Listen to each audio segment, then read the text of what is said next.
Girl, what am I now? Girl, what am I now? Said just run to the edge, girl, what am I now? This is PSA, Philly Service Announcement, TakeOver Tuesday TakeOver. We got two special guests. Again, everybody that come here is special. It's always a special guest. So I'm very honored, because we have a Philadelphia political family in the building. Is that okay to say that? Yes. That y'all part of a political family? It's a legacy going on in Philly for the streets. You know what I mean? So I'm very honored. I know my brother, I know he honored. You know what I'm saying? We cleaned up and everything. You know what I'm saying? But I want to get right down to it. Again, Philadelphia Service Announcement. Every Tuesday, 5 p.m. to 6 p.m. Check us out. Resources, information, entertainment, love, support, grace. That's what we about on this, John. A new narrative, a new Philly. We do stick together. We do work together. So I want to bring the people on that push that show that, because we definitely need y'all to understand it's not a city full of haters. It's all of us is not haters. It's a lot of lovers out here, and they doing things to show you, like they're the careers they choose, the nonprofits they choose, just being there for their families. They showing you that Philadelphians are not all haters. That's a backwards narrative. So this show, we're here to talk about love, grace, support by showing y'all and explaining to y'all where the resources at, who are the people that provide those resources, where you can locate them at, and be inspired by them to find out why they do what they do. So I'm going to give the floor to these two beautiful women. Good evening, good afternoon. Thank you for having us. Okay. My name is Sierra Street, and I'm here with my daughter, Shayla Street. I won't tell my age, but my daughter's 18 years old and a senior in high school. I am currently a judge on the Court of Common Pleas here in Philadelphia, and I'm also a candidate for Pennsylvania Commonwealth Court, which is a statewide seat. Wow. So, Shayla? Oh, hello. My name is Shayla Street. I'm a senior at Central High School. I'm on PA Youth Votes Advisory Board. I'm a chairperson of the Philly Black Student Alliance. I'm also a founding member of that. And, I'm just ready. I'm excited to have this conversation, get it started, and yeah. That's dope. So, since y'all, this is the other thing. I want to know, what platforms are y'all on? Like, how can people contact y'all? Well, first of all, I'll give you my website, Okay. my campaign website. So that's judgesierrastreet.com. You can visit my website and get all the information. But I am on Facebook, Judge Street for Commonwealth Court, and Sierra Thomas Street are both my handles on Facebook. And then on Instagram, I am Judge Sierra Street. Or it is at Judge Sierra Street, I should say. Gotcha. I'm not on Twitter because I don't want to get in trouble with my mouth. Okay. We like to hear that. I like to hear that. Now that I know that I can ask you a whole bunch of stuff and see what happens. So go ahead, Shayla. Where can they locate you at? _ Shay, and then PA Youth Vote, Philly BSA, When Philly Votes, Philly Youth Vote. There's a lot of different groups I'm a part of, and just groups that put out information that we all need to be taking in. So. Okay. So the first thing I want to know is, I usually ask people, like I said to you earlier, what's the resource that you provide? Well, as a sitting common court or court of common pleas judge, I should say, I'm going into my 8th year on the bench. So I've always been a community service-based person. I went into law because, my family was involved in family court. Much like many black families, my family members were in criminal court. They were in family court. And so I wanted to go into the law so I could help my family members, right, first. And then my community, the black community, many members are also in criminal court and family court. And I wanted to help the black community. That's why I became a lawyer. I mean, my father, I've had the experience of visiting my own father while he was in jail. So I probably also became a lawyer because of that. And once I became a lawyer, I worked in family court. I was a law clerk, and then I took a job at the public defender's office. And the public defenders get a bad rap, but public defenders work all day, every day, and they are always in the courtrooms. Period. When your paid attorney doesn't show up, the public defender's there. They are there, and public defenders work hard. And I learned a lot because I got my wish. I was helping people all day, every day. I wasn't their first choice as an attorney, but I was their only choice, and I hope that I did my best work trying to help them. I also probably realized that I maybe could become a judge one day after I was in court every day, realizing that not all of the judges that I was before knew what was going on with my clients or the neighborhoods that they came from. Right. They didn't understand what they were talking about, or they didn't care. Right. So, I was like, well, maybe I could become a judge. I understand what's going on, what my clients are talking about.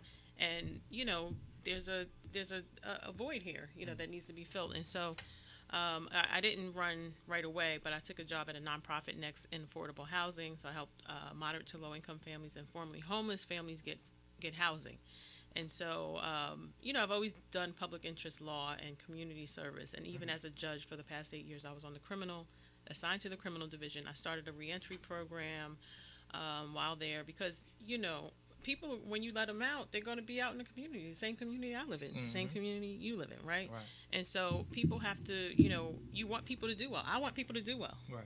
Because I want to do well. And if people around me are not doing well, then I won't be doing well. That's true. So we all have an interest in each other. You can say those people over there and I'm over here, but at the end of the day, we're all in this together.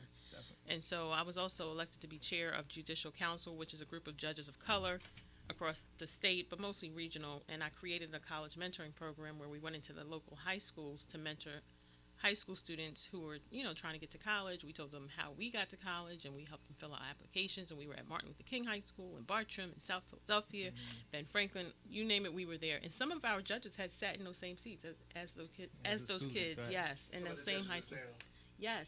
Wow. So they could see, I can do that. I can make it.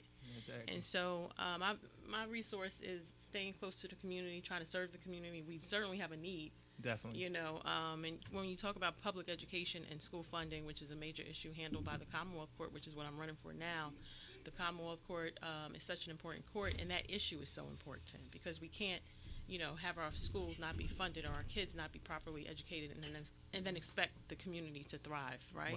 We barely survive if you don't have a good education. And we're seeing the results of that right now with our high crime rate. Those dots are connected. When you're talking about a high crime rate and you talk about a lack of proper education, those dots are connected. I see it every day, or I saw it every day when I was assigned to the criminal division. There was always some sort of lacking in the person's educational background, who came before me most of the time. Right. And so, and we know, and as black people, right, we start off in kindergarten and there's, equal number of black boys and equal number of black girls. And then as you go up, the number of black boys starts to decrease, right? Exactly. And of course, the numbers are not right if everybody in my courtroom, when I was in the criminal division, is a black man, mostly coming up. And I'm talking 90% or more of the defendants are black men. So we know that something is not right. Right.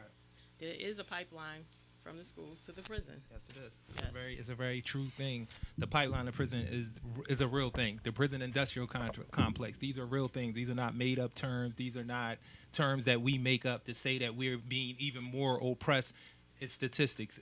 We've done research. We've done studies. Policies have been written around these things. There's plenty of people from all different walks of life who have given information about why this is real. Either if it's just from an experience standpoint where you got two sons that's locked up and you fighting for them, or you may be a lawyer, like you said, and it's like, hold up, as a black woman, why is 90% of the people coming in here black men, people that look like me, who are around me every day? Like you said, they come back to the community. These are your men. These are your brothers, your cousins. You know what I mean? These are the people who are supposed to be pillars in the neighborhood. So, again, it's not the prison, the school to prison pipeline is definitely a real thing, y'all. And the prison industrial complex is definitely a real thing. So another thing I would like to ask you before I go to Shayla and she tells the people what her resource is, what she provides out there. You're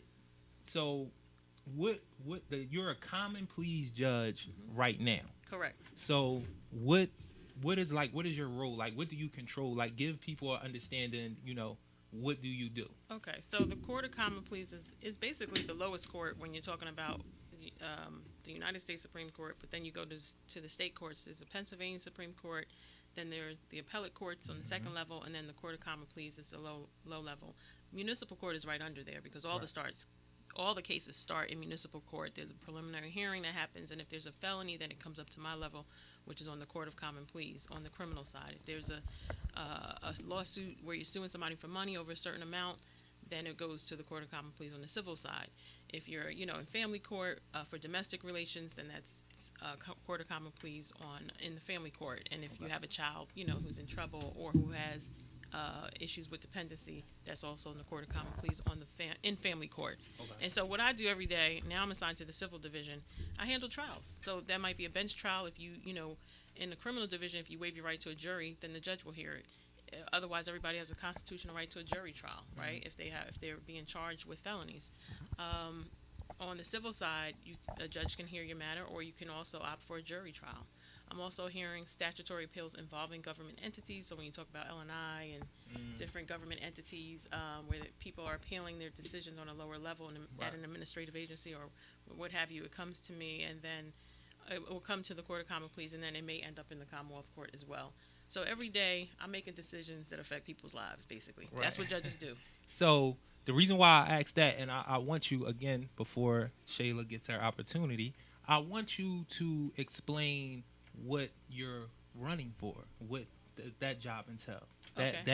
That judge, the new judge. Yeah, so the Commonwealth Court, as I said, handles school funding. It's an appellate court. So it's about 50 years old. It handles all of the government-based court cases. So the Superior Court is the other appellate court. If you have a criminal case or a family court case, if it's appealed, it goes to the Superior Court. But if you're talking about L&I, if you're talking about lawsuits against the Commonwealth of Pennsylvania for a lack of school funding, or because the city wants to enact stricter gun control laws and the state saying no, that's in the Commonwealth Court. So the Commonwealth Court deals with a lot of government-based issues. And so these issues are quality of life issues. You know what else they handle? State probation and parole appeals. So as a judge who is in the criminal division, if I give somebody state time, which I have done on several occasions, they always ask, when am I getting out? And I have no control over that. That's why people beg for county sentences, because once you give them to the state, they're in the state's possession, and only the parole board will decide if and when they get parole. Right. But if there's an appeal, it goes to the Commonwealth Court. So the Commonwealth Court handles so many different issues. Yeah. They also handle election law. And so we saw last year during the presidential election, Donald Trump sued everybody everywhere, right? He was trying to win through the courts. He only won in the Pennsylvania Commonwealth Court twice in the entire country. He only won in our Pennsylvania Commonwealth Court. Right. But the Pennsylvania Supreme Court reversed him, or reversed the Commonwealth Court's decision, and that's why our votes counted. So one judge on the Commonwealth Court signed an order to stop the counting of the votes. And so I know you... Excuse me, what judge is that?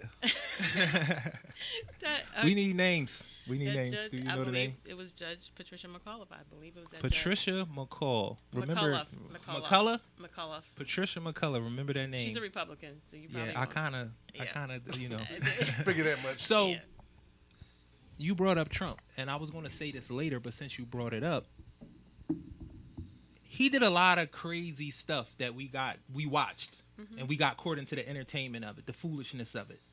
But can you tell the importance of all the judge seats that he filled up? Listen, that was the real strategy it wasn't to a me. game. Right, that while he was over here saying crazy stuff and we was caught into that, he was putting all these judges across the country, young guys, who are way worse. When you look at their policy, when you look at their ideology, you read about these guys, way worse than anything Trump said.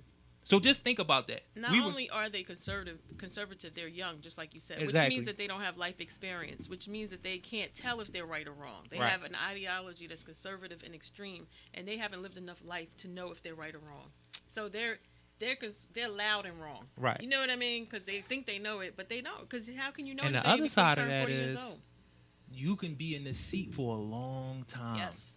You can be in this seat for a long time. So just give everybody a little bit of an understanding of how important these judge seats, like him filling these judge seats all across the country, the way that he did. He did that.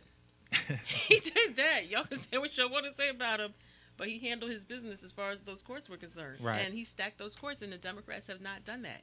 Right. They have not. And they, me personally running as a Democrat right now for judge, there's a lot of infighting and a lot of nonsense that goes on within the Democratic Party.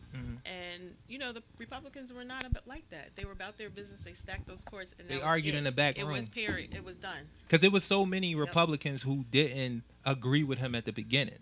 But then once they seen like, okay, we can get what we want out of him if we play alone. They all got it. So they all went in the back room and said, no, we don't necessarily like each other. Because this is something I think Democrats need to do more. And black people need to. Exactly. We need to get in the back room and say, I don't necessarily like Can't stand you personally. But what you're trying to do, I can agree with it. Right. So we need to work together. And when we get in the back room, we can give each other the side eye and all that because it's a greater goal. Like, that's their thing. Like, it's a greater goal. We don't got to like each other. Just push the ideology. And that's something we're not able to do. Right. And I'm not going to get into that conversation. I don't think I'm here to talk about that. Listen, but you're here to provide information no matter. You can come on here and talk about being a mom. That will provide information of this extraordinary young lady, because if she go to Central, I know it's some kind of smarts going on in there, because everybody can't go to Central. So, Shayla, can you tell us what your resource is and give us a little reason why you do what you do? Sure. It's a lot. So obviously you guys know, like, I grew up in a political family. And so for me, voting was always something that was like eating. Like, I never really thought about it. I never thought it was something that you had to think about. I thought it was like, this is something you always do. And, you know who to vote for. I knew who to vote for. I was around politicians. But then, once I got to high school, once I got to Central and I joined the voter registration team and I started registering other students, I started to notice that wasn't their experience. And for a lot of them, some of them didn't know about voting. Some of them were taught the opposite, like, no, don't get involved in all of that. And for me, I saw it as a way, like, my family, it's not that we necessarily, like, oh, we believe in the system works for our people, but we kind of were, like, getting involved and taking over the system is a way to resist. And so some people, thought of it as the opposite, like, getting involved is kind of like selling out. So, I started having conversations with my peers and stuff, and so then we noticed that it's not just about Central. Like, we can't win these elections. We can't, like, take over politics by just having one school register. So I started recruiting other students from different schools and trying to get them to register their kids too, and not just registering but also running for office. That's like something that people don't think about. You don't have to go to college to run for office. All you really need to do is get your name out there,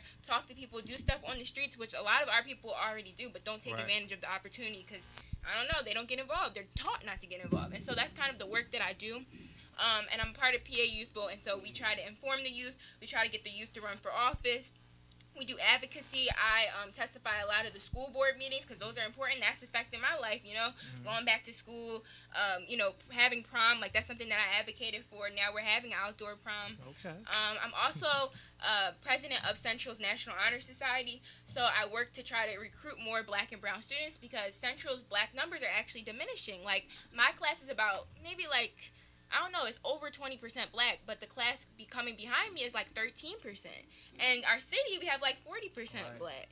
And so I also did a lot of marches, speaking at marches and working with the Racial Justice Organizing Committee to try to get more black students in these higher level classes and schools because, if you're in the school, that's already giving you a leg up when you're applying for college and trying to take that next step.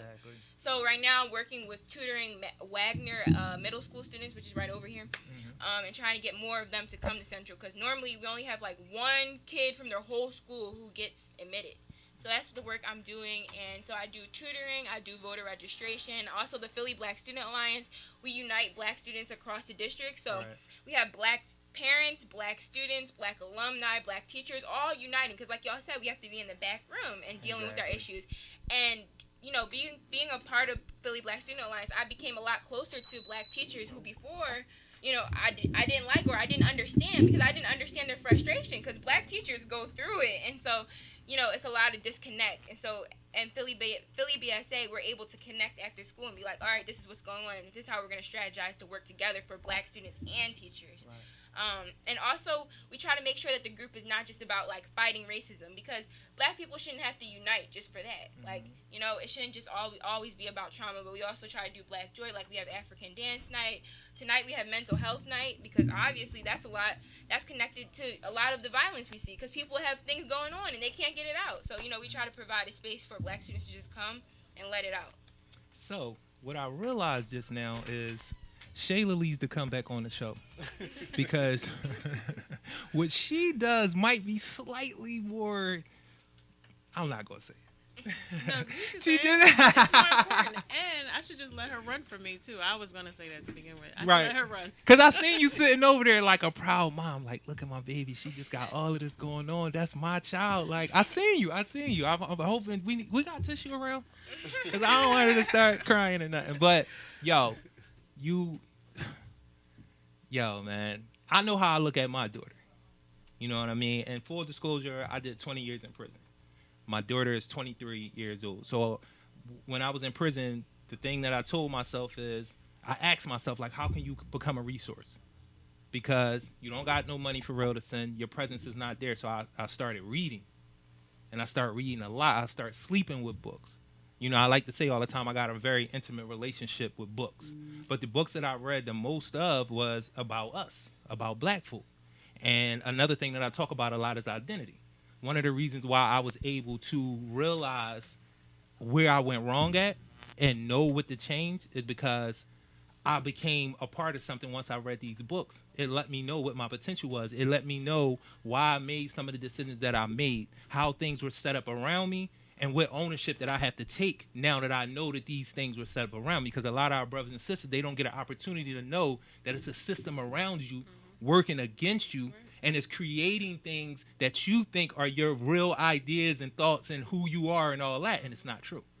So once I learned that, it changed everything about me. So I was like, my resource is now information. So I had a lot of conversations with my daughter on the phone. You can't have but so many. So I sent books and stuff like that. And now we have amazing conversations. She's moving in an amazing direction. You know what I mean? So I know that's why I said you sitting over there and you listen and you like, And you don't look old enough to have a 23-year-old I'm child. 43. Well, you don't look at yourself. Thank you. Yeah. I'm 43. His head already big enough.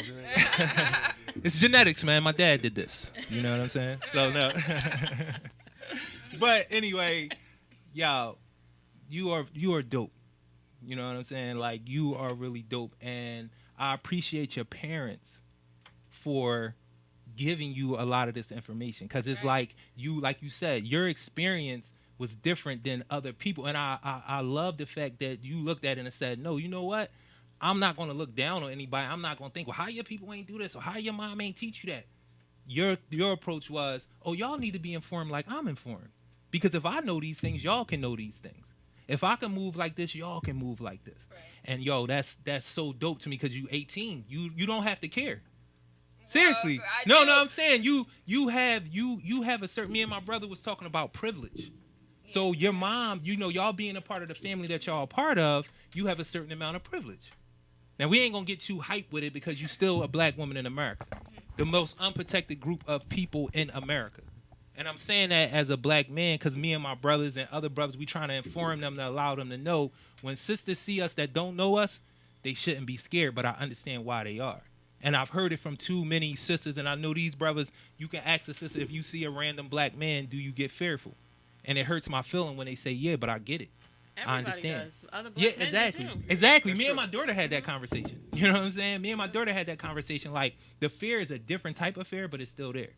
You know what I mean? So all the stuff you're doing, I think is super. I think it's important though. Like, if you have privilege, that's the only way that we're going to move as a people, is sharing it and sharing the knowledge. And I feel like I don't have time, because for me, I see freedom as time. So every time that I'm wasting, that's my freedom. Like, and I also see freedom as having the opportunity to choose how you move. And if you don't have time, then you can't choose, and you're in a bubble. So I mean, I think I don't have time in that sense, and like bringing my community together is it's like not wasting time. By leaving people behind, that's wasting time. Right. So. Dope. That's dope. So, Mom, the election, how do you feel? How long have you been planning on running? Just give us a little understanding of why you running. And what you feel about the campaign. And you said you're a free speaker, so don't hold back anything. I was recruited to run. People have been asking me for a couple of years, actually, about running for the next level, to go to the next level. And I'm not going to say I didn't think about it myself, but it's a very difficult task so right now we're going through a pandemic, right? So things are slowed down, and work is not at 100% right now. Right. So you have time to think about, maybe I can do this. When you're working full-time, doing trials and everything, and those are the circumstances that most people run under. But when I was watching some of my colleagues do it prior to me doing it, I was like, oh, I don't know how they could do that because it just looks so hard to Right. run around the state, and work at Yeah. the same time. And so when everything slowed down because of the pandemic, I think it gave me a little battery in my back, like, oh, maybe I couldn't. People were trying to recruit Right. me to run. And I was thinking, okay, because I'm a restless kind of person. I like to be busy. I stay busy. I'm the If same I'm not way. if I'm not busy, then I there's gotta be in trouble. motion. I gotta be in motion. There's trouble. And you that know? motion should be mission based. Yes. Be very intentional about your motion. Like the little sister said, don't your freedom, time is your freedom. You know what I'm saying? And vice versa. So be very intentional about how you spend your time. And again, both of these brothers, I know them enough to know that when they wake up in the morning, they'd be like, I can't sit here. I got to get it going. But it should be very mission based. It should be very intentional what you planning on doing. Don't just go out and just ride around in your car and you just wasting time. You might want to listen to music. I'm not saying that's a bad thing. I do that every once in a while. But even that's the mission for an hour or two after or before I do whatever the last mission was. So, and we know you're a master at not wasting time, because when I send somebody to jail, that's what I always say. Please don't waste the time. right. Don't let the time do you. You do the time. Right. And from what you described, you did that. You Right. didn't waste your time. You filled your time with educating yourself, and you did the time. It didn't do you. And that's always the goal. Always the goal. So another thing that I wanted to ask you about the trial thing, and this is like, I look at a judge and be like, sis, how you doing this? How you doing this to us? I'm gonna play devil's advocate because I've been there. I'm gonna play devil's advocate because I experienced it. I would see before I had an understanding of who I was, I would see certain black people moving in certain spaces and be like, how? How could you? How could you? Now, not taking into consideration what I'm doing, because that's something that happens too, but just for that. Because I'm sure you got some venom. I'm sure. If you haven't, I hope you haven't, but, oh yeah, because you're the judge. So unless somebody. Listen, I walk around these streets like I'm not a judge. Right. I do. And maybe I'm naive like that, but I Right. don't walk around, like somebody's going to hate on me, because I know I'm fair. I give people a break whenever I can. Right. Now, as much as I can. Right. If I sent you to jail, you probably were supposed to be there, because I'm fair, and I always have been. It didn't take Larry Krasner, becoming Right. the DA for me to To know understand that it was an issue. that these supervision periods are too long. That we're not doing 5+ years of probation. Right. We're not. It's too much. I knew that, and so, I'm not going to say that nobody's ever, whatever, but been upset. You can't do this job and make everybody happy, so I'm not saying that. I don't. Right. But everybody gets a fair shot, as far as I know, as far as I can see, as far as I try. That's what I try to do. You can't help everybody all the time, but you can help. I try to help as many people as I can. Right. Help those who can be helped. Exactly. Help those who can be helped. And, that's my motto. That's why I became a lawyer. That's why I became a judge. And that's why I want to go to the next level. Help those who can be helped. You Right. can't help everybody, but a lot of people can be helped. And it's just because I have a hammer doesn't mean I have to use it. Judges have that power, but you don't have to do it. You don't have to use it. People deserve mercy. They deserve a break, to some degree. I try to do that. There are some types of cases when you talk about child abuse and all that stuff, I got and you. certain kinds of cases where that's less likely to happen. But, they're, and I'm talking about serious cases. No, I totally understand. Yeah, I totally and so understand. Some people can't be helped, but so no, I'm not ashamed of the job that I do. I have a son, and we have these conversations, and you listen, somebody's going to do it, and it should be me. Right. I was before the other judges who did it, and Right. some of my colleagues who were still doing it as a public defender representing my client. So, I'd rather be in front of me than them. Some of Right. them, you know what I'm saying? No, So no, I got you. I Somebody's totally going to do got the you. job. Why shouldn't it be me if I know that my MO is to try to help as many people as possible? That is Right. my goal. Now, So, with your campaign, what is one of the main? What is like? I don't like slogans. So I know everybody got to have a slogan and all. They got to be catchy. Even I got one. That's what we doing out here. You know what I mean? But but what is the thing that you use about yourself, about your experience, that you use to connect most with people? Like, what is the thing? And it might be multiple things, but what is something that it's always your go-to to allow people to know you should vote for me because I've done X, Y, Z. Like, you know what I'm saying? So I talk about my diverse experience. So the experience as a trial attorney first is everything to me. Right. Because I think as a judge, if you know what the attorneys are going through before you become a judge, then that makes you a better judge. 'Cause Right. I stood on my feet, representing thousands of people every day, all day, for Right. years. and I know what those attorneys are going through, right? And I kind of know what's going on with their clients too, because I represented those same people. Right. And I told you personally, I have family members who are involved in the system. Right. So I've been to jail to visit family members, my closest family members. Right. So I understand how that feels. I know, a little bit about what's going on with each person. I've been a victim of crime. You know what I mean? I understand what's going on in both sides of the courtroom. Right. And so my diverse experience as a trial attorney first and now as a trial judge make me uniquely qualified for the job that I'm going for because, this court is also a trial court. So it's an appellate court, but it also hears the trials. Whenever the Commonwealth of Pennsylvania sues anyone or is sued by anyone, then it turns into a trial court. Right. So I think that the experience as a trial court is very important. And the Bar Association, which rated me recommended, said that I am committed to the pursuit of justice, and I agree with them. I am committed. You agree? I agree. I ain't mad at They that. got it right. So, all right. So, what is your weakness? I mean, you might not want to say that on because you got ops I'm now. gonna tell you. But what do you think your weakness is? Yeah, I can get a little hot under the collar. I can get a little. You get a little fiery. A little you bit. get a little fiery. A little bit, and mostly it's because of when I see something that's not fair, and we know that that's life, right? And so that's probably why I went into the field that I went into because I have like a really visceral reaction to unfairness, what I perceive to be unfairness. But we know that that's life, and my daughter laughed because she's like, yes, she does. So you have to learn. Sometimes you have to have your poker face on. Sometimes you have to learn how to let time deal with the issue instead of you dealing with the issue, and that's something it's taken me over 40 years to learn, and I'm still learning that. You know, even on this campaign trail, I might. No, you definitely gonna get tested. We in a funny time right now, like for politics, because the numbers are changing in America. I'm sure y'all know. Y'all read. I'm sure you both have read about 2040, 2050. White folks are going to either be even or they're going to become the minority. So I one of the things that I've been saying a lot is you see a lot of that in how they're voting because they feel like they're about to lose something or some get back is about to happen or something to that effect. They don't want us to vote for that. Right. And for a long time, even in places where we voted and we came out to vote, it just was purely a numbers game where it's 30,000, white folks in a county, and it's 5,000 of us. And even if all 5,000 of us came out to vote, the numbers would still be in their favor. So, and then they would promote the idea, even though we don't vote at times, they would keep pushing the idea like the reason why y'all lost because y'all didn't vote.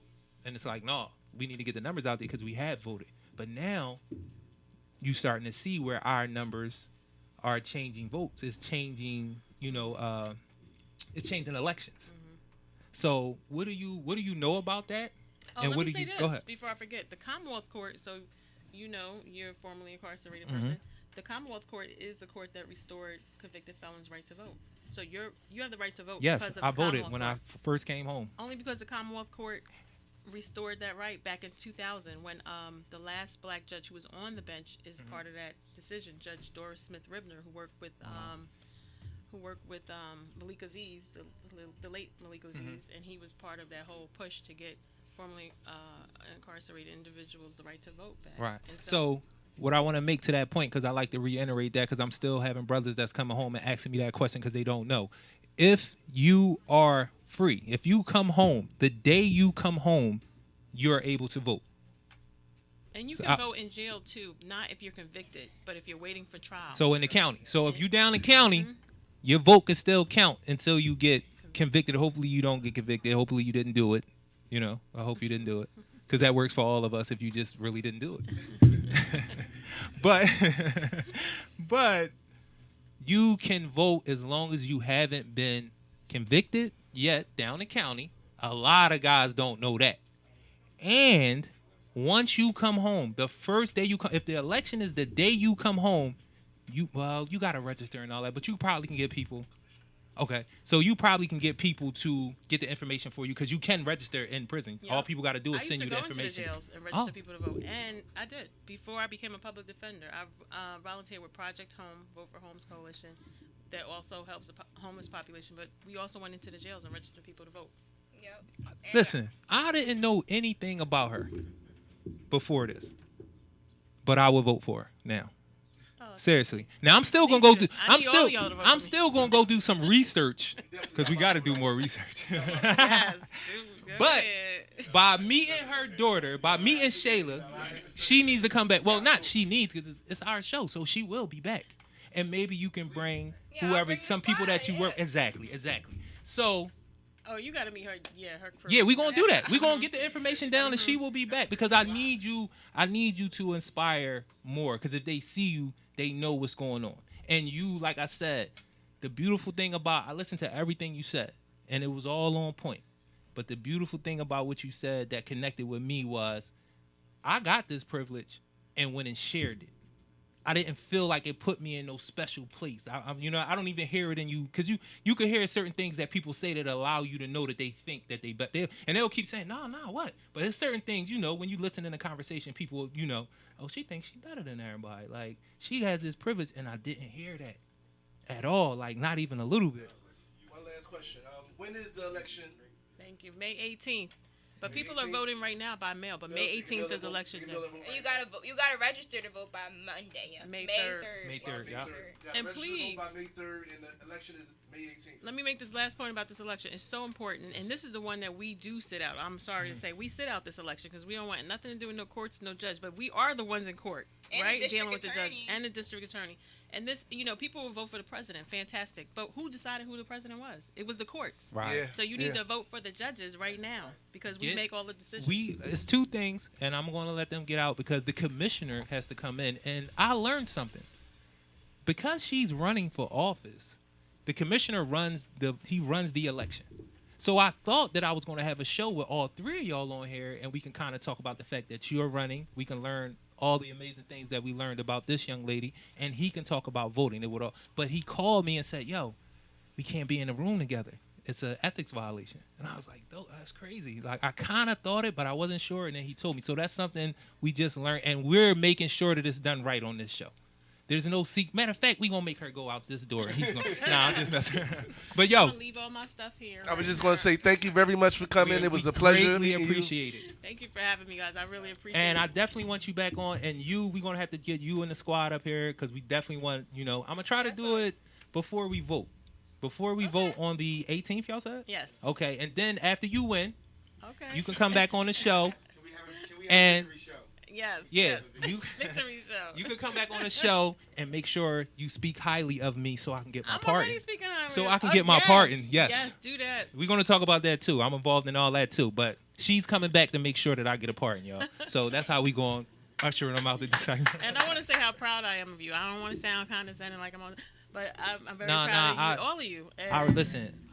You know. Yo, We just had this conversation. All three of us just had Yo. this conversation. How we got to tell the people that we love, or just the people that doing positive things. that we proud of them, Yep.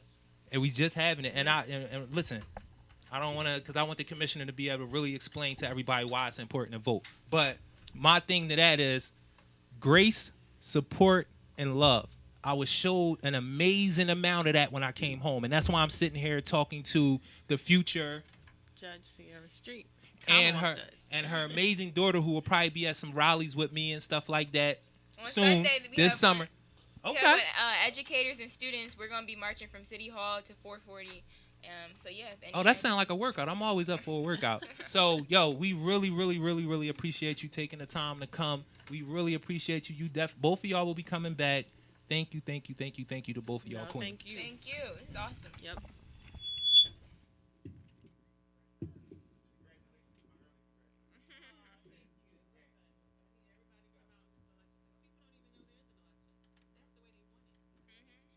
That's why they were at the Capitol. They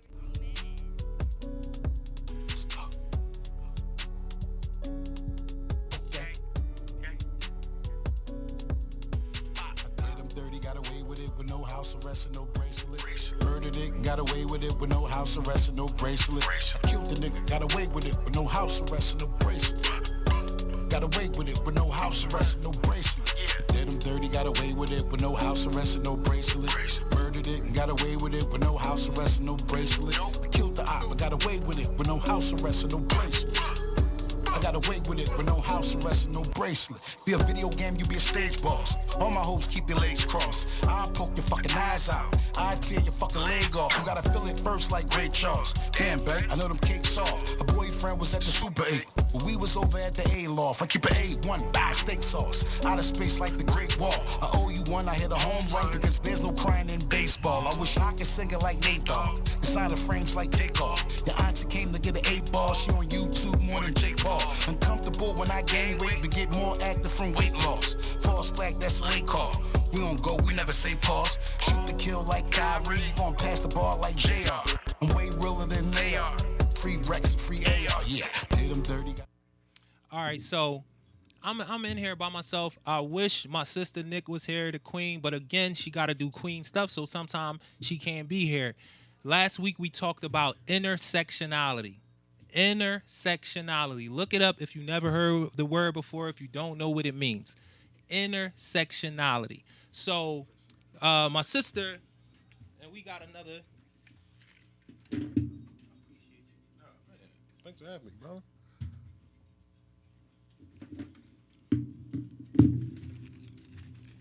So we got the city commissioner here, but before I get to this brother, and I appreciate him really coming on the show, I kind of felt like he wasn't going to tell me no because I seen him at so many different events.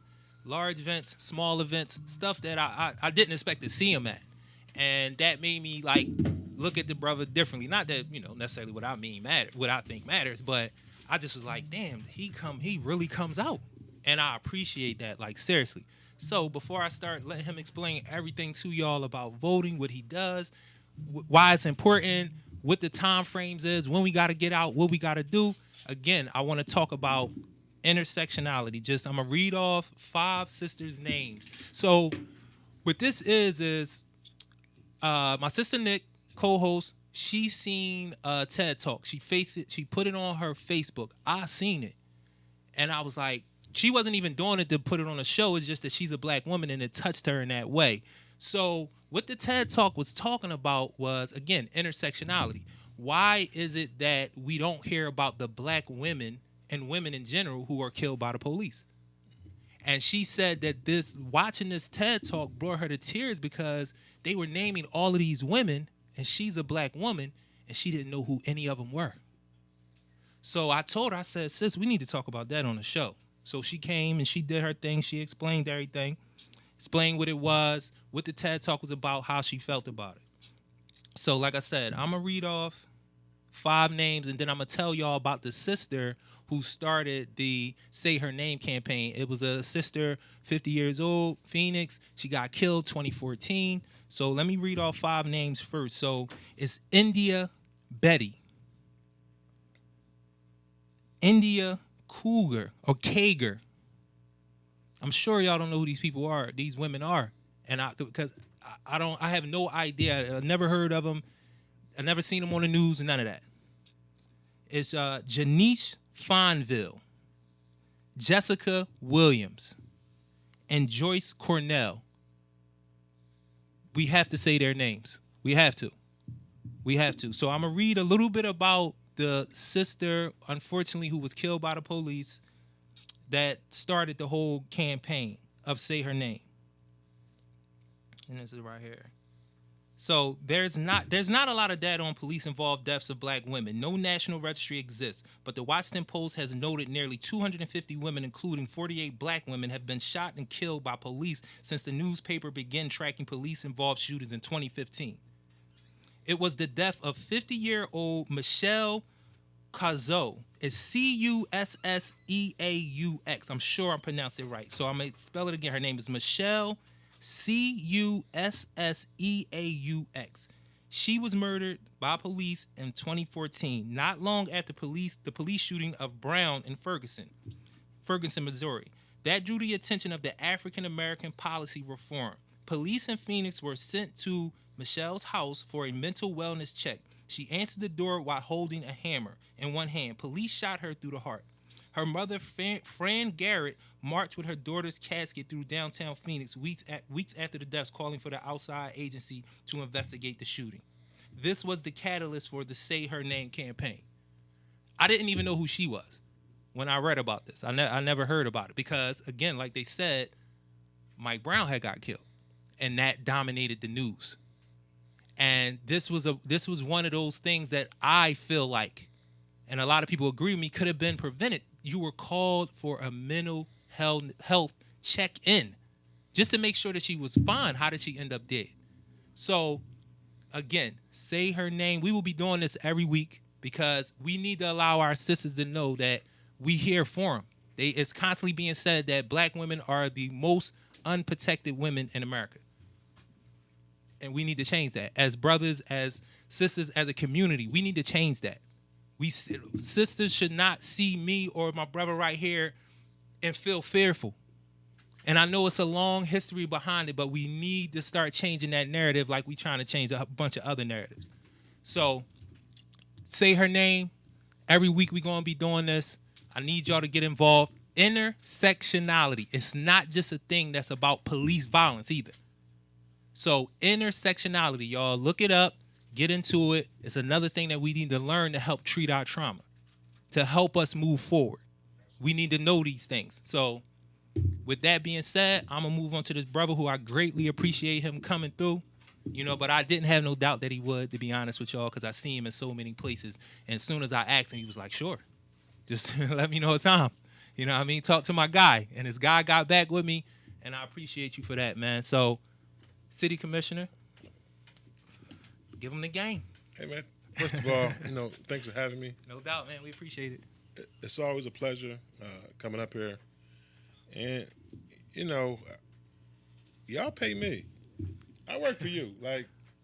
And sometimes I don't think that we recognize that taxpaying citizens pay our salaries. So, and I pay my taxes, y'all.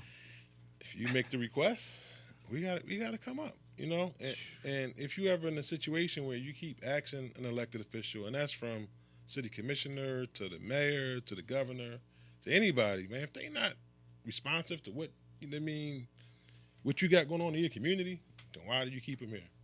Right. Why do you keep them here? And that's really what it means, like to vote. You got to vote. You got to vote, and then after you vote, you got to hold your elected officials accountable.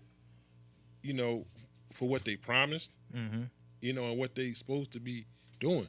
Mm-hmm. But if you're not going to keep an elected official feet to the fire, they just going to keep on riding, getting the benefits, getting the money, getting whatever, and that's just what it's going to be.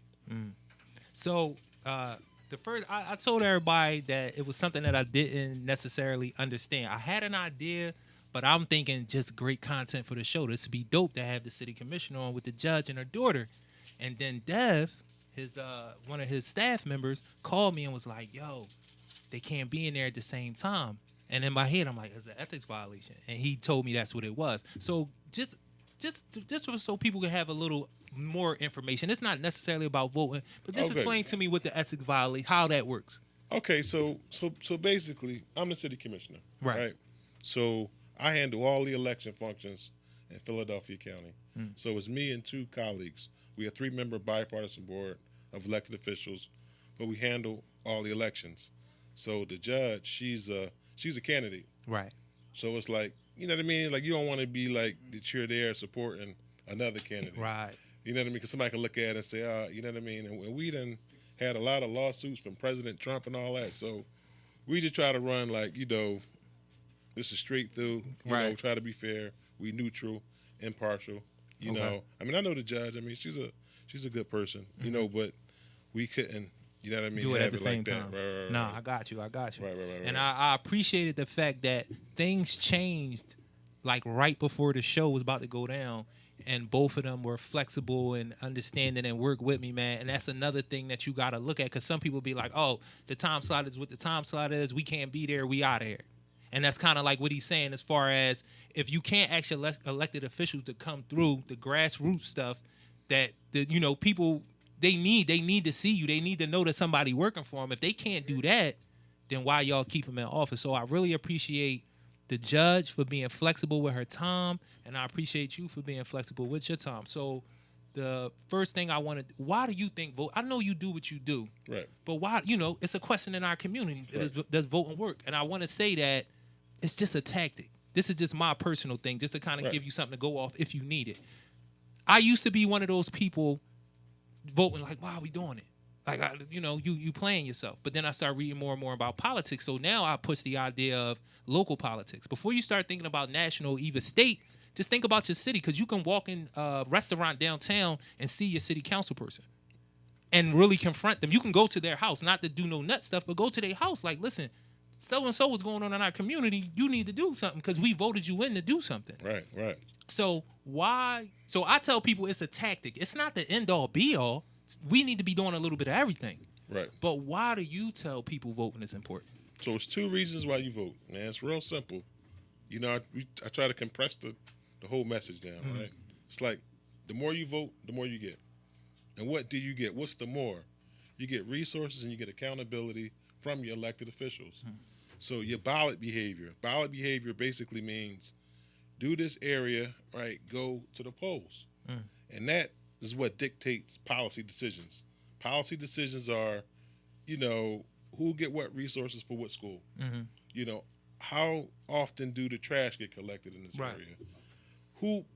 What potholes get fixed first?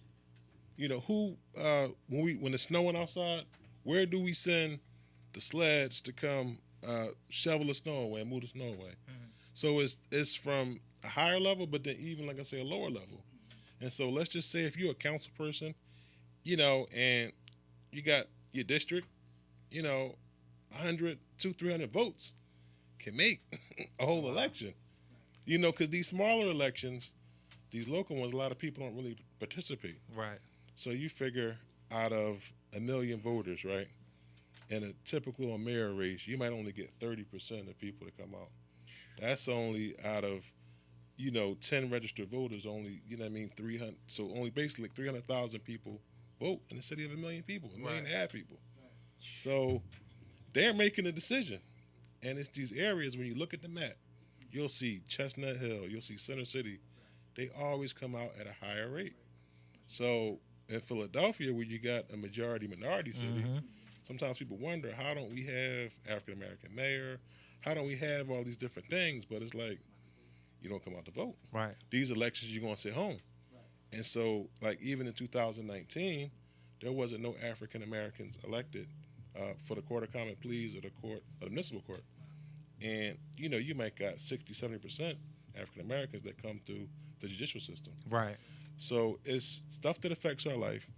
And the message is basically simple. I cut it short, man. The more you vote, the more you get. Right. Get resources, you get accountability. That's why people die in sacrifice.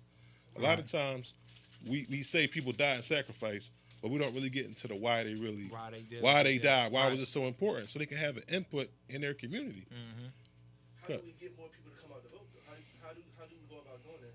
Well, one of the things that you do is you do strategic partnerships with other groups that's on the ground, and it's a systematic thing, right? First and foremost, what any average person can do right now. Everybody got 1,500 or so contacts on their phone. You can go through that phone right now and start texting people and telling them, hey, are you registered to vote? Are you going to vote? Are you planning to vote? You can go down that whole list because people are typically going to respond to somebody that they know. Right. It's not going to be a stranger calling them up asking you to vote. You know what I mean? You start cutting the phone off. But if somebody that they know, your family, your friends, they willing to listen. If you can contact them between 5 and 6 times, that's going to increase per cycle. So it's election every 6 months. So in the process of 6 months, if you could ask them 5 to 6 times, there's a 70% chance that they're going to participate in the process. Because the number one reason why people vote is if you ask them. And so you got to start at home. It's the matriarchs, it's the patriarchs, it's the aunts, it's the uncles saying, hey, young boy, why don't you vote? And then they're going to ask, who we vote for? Oh, no, are you still registered? It's real simple. Look, go to PhiladelphiaVotes.com. You can check your status. You know where everything is at. Right. Let me know where you at. PhiladelphiaVotes.com. PhiladelphiaVotes.com. He doesn't. He does, but with the job that he does, that's where you go to contact him to get the information that he's putting out there and that he's explaining right now. So one more time is PhiladelphiaVotes.com. It's real simple. PhiladelphiaVotes.com. You can get registered. You can check your registration. You can find out where your polling location is. Right. All that relevant information is there because it's a lot of noise, right? So what happened with the last campaign, we saw a lot of misinformation. Right. People telling people just bad information. And so then when people hear the bad information, they don't want to participate. Right. That's what voter suppression looks like in 2021. It's not people, burning crosses in front of your crib and doing all that kind of stuff. It's giving you up misinformation. Right. Like one example is they tell people that, if you have a criminal background, you can't vote. Which is a lie. We just talked about that. Right. But that's the noise that they spend the money on. That people hear, oh, you know what? Man, I ain't doing that. I don't even think I can vote. I'm cool. Right. So a lot of times, when you're engaging people and talking to people, you might ask them why they vote. They might say, no, I don't vote. They're not going to tell you because I got a record or that. Right. So they putting out that misinformation. And they invested a lot of money in doing that to keep people from not participating in the process. So I got two questions for you. One is give everybody the dates that they need to know. That's important. And the other thing is, why do you do what you do? Okay. So listen, May the 3rd. That's a very important date. That's the last date for you to get registered for the primary election. Right? May the 3rd, Monday, May the 3rd. You got to 11:59. You can simply go to PhiladelphiaVotes.com and you can get registered. You can do it right online. Now, Tuesday, May the 11th, that's the deadline for you to apply for your vote by mail ballot. So, it's easy. So now I'm voting. You don't even got to go in person. You could just fill the application in and we mail you a ballot. You get it, you fill it out, send it right back in. Come back in, bring it in. Or if you want to come to City Hall, you could do it all in one stop. You could just come there. If you're downtown, just chilling, doing whatever you're doing. You could walk right into City Hall, request your ballot, fill it all out, and you could vote before May 18th. So that's going on right now. We there Monday through Friday, 9 to 5, you come on down. And then, of course, Tuesday, May the 18th, whatever you normally vote at on Election Day, all our locations will be open. Right. What's the second question? Why you do what you do? Well, I'll tell you how I got in, right? So I got in through Louise Williams Bishop. Now, my people's always was, I'm in the unions. So I had, a vibe with them. Every election day we moving, pushing the ticket, got everybody out there. But I never really was into it all like that. I graduated from Cheney. Black college graduate, always got to big them up. Yeah. See what they doing in life, So I graduated from Cheney, and then Louise Williams Bishop, she called. So I got a young boy running after me. I need some young people around me. You gonna be my driver? And I was so happy to be her driver. Like, I was cool, and I had one perception of her, right? Right. But then when I got to meet her, I got to a whole nother perception of her. Right. So before you finish, though, let everybody know who she is, because they hear the name, they may not know. Okay. Well, it's funny. If you probably hearing this, you heard Reverend Louise Williams Bishop on the radio. She's a gospel host. She was a state representative for like 26 years. But she was on the radio for like 50 years, with WDAS back in the day. And she's like a reverend. And she always just a community activist, serves to the people. She's a legend, right? And so when I got with her, I said, well, okay, I'll be a driver. And she's like, let me know what's going on. I want to know where all the young people at. Right. I'm like, all right, you know what I mean? So the younger person that was running against her was saying that she was retiring. So then I said, well, look, you want to come hang out with the happy hours? You want to do all this? She said, yeah. I said, you sure? She said, yeah, man, 'cause look, man, I want to go. So I'm like, all right. So I drove her all the spots. So we get to one happy hour. So the DJ still playing the joint. So he's like, you want the microphone? She's like, yeah, give me the mic, man. I got this. She grabbed the mic. She started, talking. Her voice, it was over top of like the music. Everybody just stopped and was like, oh, wait a minute. Like, yo, like, man, my grandma rock with you. My mom rock with you. And she knew more people than the younger people. She was just like, she was rhyming. She's like, I'm not retiring. I'm not retiring. I'm refiring. I'm back. You know what I mean? Forget all the rumors. And she had so much energy and just do all of that, building up. I met all the people that she knew, because the driver, a lot of times in politics, people look at the driver as being, now a young person would look, oh, that's a flunky. But what I didn't know, that the driver is like one of the highest positions that you can get in politics. Because you get to build the relationship up with whoever you're driving. You get to meet all of the people that they have. And then, so one thing led to another. A traffic court judge seat had opened up. And that's when you used to collect your traffic court judges. And then I ran for that. I won. And then they got rid of the courts. So I was like, wow. You know what I mean? So it was a lot of, stuff going on. They closed the courts. And then I worked for Senator Vincent Hughes for the last 6 years. And I was doing all of the voting stuff with him, policies for Harrisburg. You know, he was the appropriations chairman, so we getting resources to the community. And then the city commissioner spot opened up, and, you know, here we are. So we are running out of time. This guy is definitely going to come back. Yes. I'm going to be yes. hounding him. You know I'm what I'm here. saying? Yo, come on. PSA, y'all. Philly service announcement. Tuesday takeover. Every Tuesday, 5 to 6. Information, resources, social activism, entertainment. Come get what you need. That's what we doing out here. That's right. Yo, I really appreciate you coming, man. I got a bunch of other questions. Again, we time constraints, so I would greatly appreciate you coming back through, man. Thanks. Listen, I'll be back. I know we off. I just want to say real quick, we got this blood drive coming up. All right. On May the 7th, Friday, May the 7th. We want you to donate some blood. It's for sickle cell anemia. You know, sickle cell anemia disproportionately affects the African American community. So we're looking for some black blood. We're looking for people to come out and donate some blood. This pandemic, people been slowing down, but you know, COVID is affecting us, and we need people to donate blood. And if you donate blood, we partnered up with the Renton Terminal. They give you some resources so you can get something to eat. Yeah, I need that. And I like the American Red Cross also, they got incentives. They're giving out stuff too. So we need you there. May the 7th, and again, you can call the Red Cross, and the sponsor code is Commissioner Omar Sabir.